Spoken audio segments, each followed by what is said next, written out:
Hello guys, welcome to my channel. ഇപ്പോൾ സമയം രാത്രിയാണ് കേട്ടോ. നീ കാണാൻ പറ്റുന്നുണ്ടാവുമല്ലോ, നല്ല മഴ വരുന്നൊരു ക്ലൈമറ്റാണ്. ബേസിക്കലി എനിക്ക് വരാന്തയിലിരിക്കാൻ ഭയങ്കര ഇഷ്ടമുള്ളൊരു പേഴ്സണാണ്. മഴ വരുമ്പോൾ എസ്പെഷ്യലി ഭയങ്കര ഇഷ്ടമാണ്. വീഡിയോ ആയിട്ട് വരാനുള്ളൊരു മെയിൻ കാരണമുണ്ട്.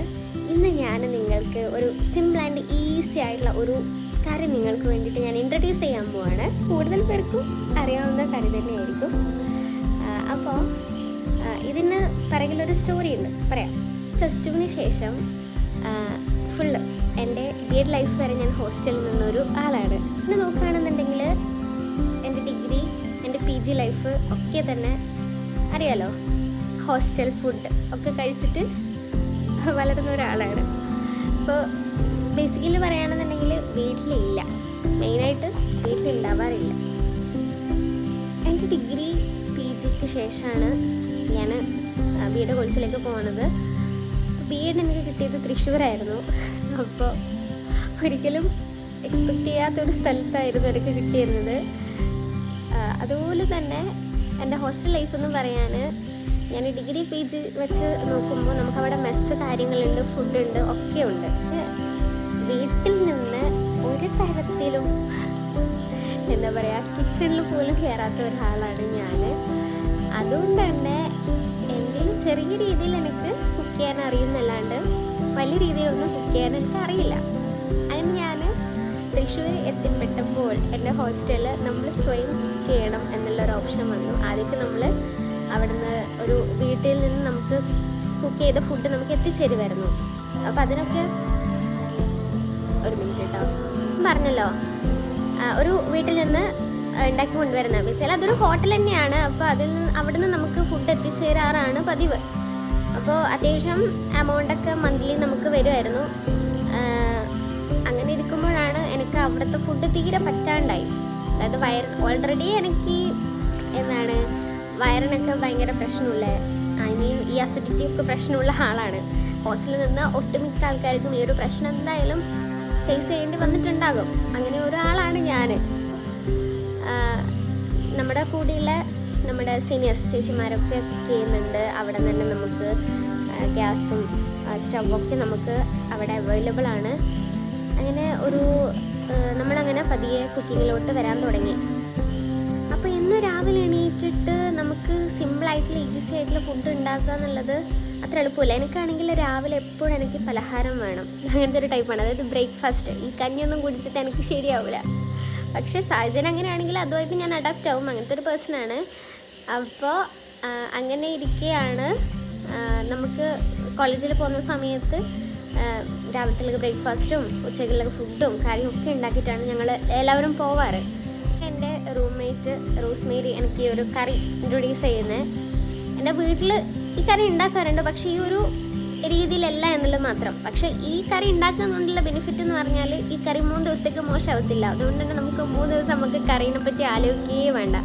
അതുകൊണ്ട് ഒരു ദിവസം ഉണ്ടാക്കിയാൽ തന്നെ നമുക്ക് 3 ദിവസം ഈ കറി എത്തും. അതുകൊണ്ട് 3 ദിവസത്തേക്കുള്ള കറീൻ്റെ ചിന്ത നമുക്കില്ല. നമ്മുടെ ജോലിൻ്റെ ഭാരം അവിടെ കുറഞ്ഞു കിട്ടുകയാണ്. അങ്ങനെയാണ് ഈ കറി നമ്മൾ ഉണ്ടാക്കാൻ വേണ്ടി തുടങ്ങിയത്.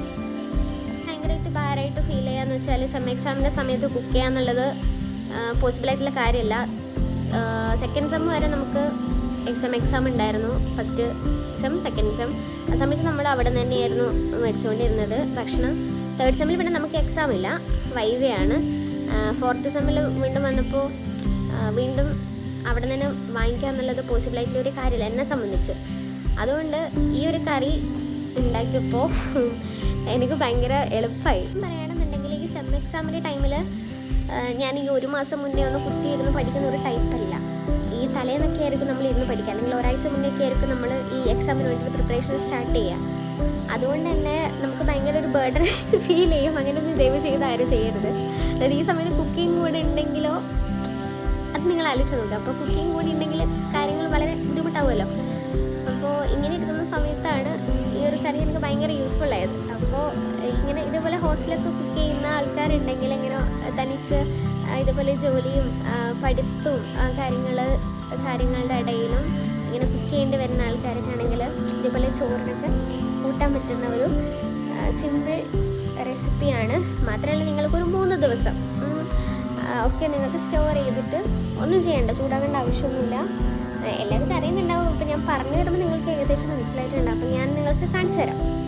നമ്മുടെ സാധനങ്ങളൊക്കെ കട്ട് ചെയ്ത് സെറ്റ് ആയിട്ടുണ്ട് കേട്ടോ. അപ്പോൾ ഇതിന് നമ്മൾ വളരെ കുറച്ച് സാധനങ്ങളെ വേണ്ടുള്ളൂ. ചെറിയ ഉള്ളി ഞാനൊരു ഏകദേശം ഒരു 5 അല്ലി ആണ് എടുത്തേക്കുന്നത്. അത് നമ്മൾ ചെറുതായിട്ട് ഇതേപോലെ കട്ട് ചെയ്തു. പിന്നെ ഇഞ്ചി ജസ്റ്റ് നമ്മളൊന്ന് ചതച്ചെടുത്തു. പിന്നെ വെളുത്തുള്ളി ഒരു 5-6 അല്ലി എടുത്തിട്ട് അതും ജസ്റ്റ് ഒന്ന് ചതച്ചു. പിന്നെ ഒരു പച്ചമുളക് എടുത്തിട്ടുള്ളൂ, ബിക്കോസ് നമ്മൾ അതിൽ മുളക് പൊടി ചേർക്കുന്നുണ്ട് അതുകൊണ്ട്. പിന്നെ 2 കറിവേപ്പില എടുത്തിട്ടുണ്ട്. ഇതൊക്കെ കഴുകി സെറ്റാക്കി വെച്ചിട്ടുണ്ട്. ഉണ്ടാക്കാനായിട്ട് നമ്മുടെ മെയിൻ സാധനം മിൽമയുടെ ക്ലാസിക് കേർഡാണ് നമ്മൾ എടുത്തേക്കുന്നത്. മിൽമയുടെ തൈരാണ് നമ്മൾ എടുത്തത്. ഇത് നമ്മൾ ജസ്റ്റ് മിക്സിയിലിട്ടൊന്ന് അടിച്ചെടുക്കുക. അതിൻ്റെ ഒരു കട്ട ഒക്കെ ഉണ്ടാവുമല്ലോ, അപ്പോൾ അതൊക്കെ ഒന്ന് പോയി കിട്ടാൻ അമ്മ ഇപ്പം അത് അടിച്ചിട്ട് തരും. ഇത് നല്ല മഴ പെയ്യുന്നുണ്ട് കേട്ടോ. അപ്പം നമ്മുടെ ചട്ടി അടുപ്പത്തേക്ക് വെച്ചിട്ടുണ്ട്. ഇതൊന്ന് ജസ്റ്റ് ചൂടാവട്ടെ.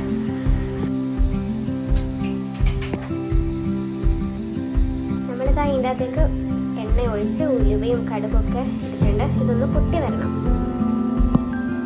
നമ്മൾ ഇതിൻ്റെ അകത്തേക്ക് ഇഞ്ചിയും വെളുത്തുള്ളിയും നമ്മുടെ ചെറിയ ഉള്ളിയും പച്ചമുളകൊക്കെ ചേർത്തിട്ട് നന്നായിട്ടൊന്ന് ജസ്റ്റ് വഴണ്ട് വരുമ്പോഴാണ് നമ്മൾ കറിവേപ്പില ഇട്ട് കൊടുക്കുന്നത് കേട്ടോ. അല്ലെങ്കിൽ കറിവേപ്പില പെട്ടെന്ന് കരിഞ്ഞു പോയാലോ, അതൊന്നും നമ്മൾ അങ്ങനെയാണ് ചെയ്യാറ്.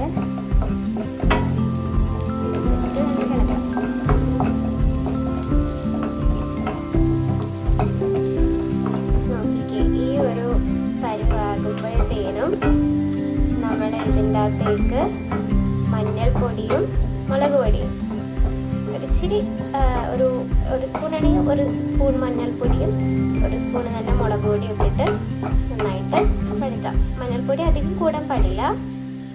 ഒരു 1/2 ടീസ്പൂൺ മഞ്ഞൾപ്പൊടിയും 1/2 ടീസ്പൂൺ ഇച്ചിരി കൂടുതലുണ്ട് കേട്ടോ. പിന്നെ ഇച്ചിരി മുളക് പൊടിയും 1/2 ടീസ്പൂൺ തന്നെ അതും കൂടെ ചേർത്തിട്ട് അതിൻ്റെ നമ്മൾ പറയല്ലോ ഈ പച്ചമണം വരുന്നവരെ നമ്മൾ ഇളക്കുക.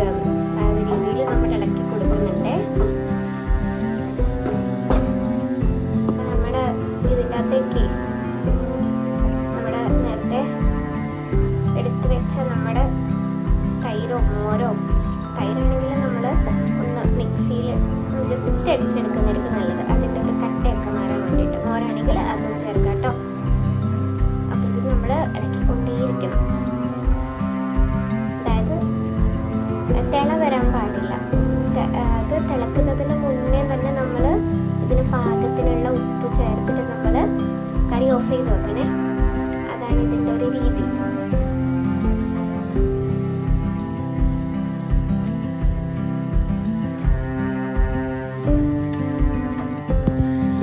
അപ്പോൾ ഇത് നോക്കിക്കോ, നമ്മുടെ മോരര അങ്ങനെ റെഡി ആയിട്ടുണ്ട് കേട്ടോ.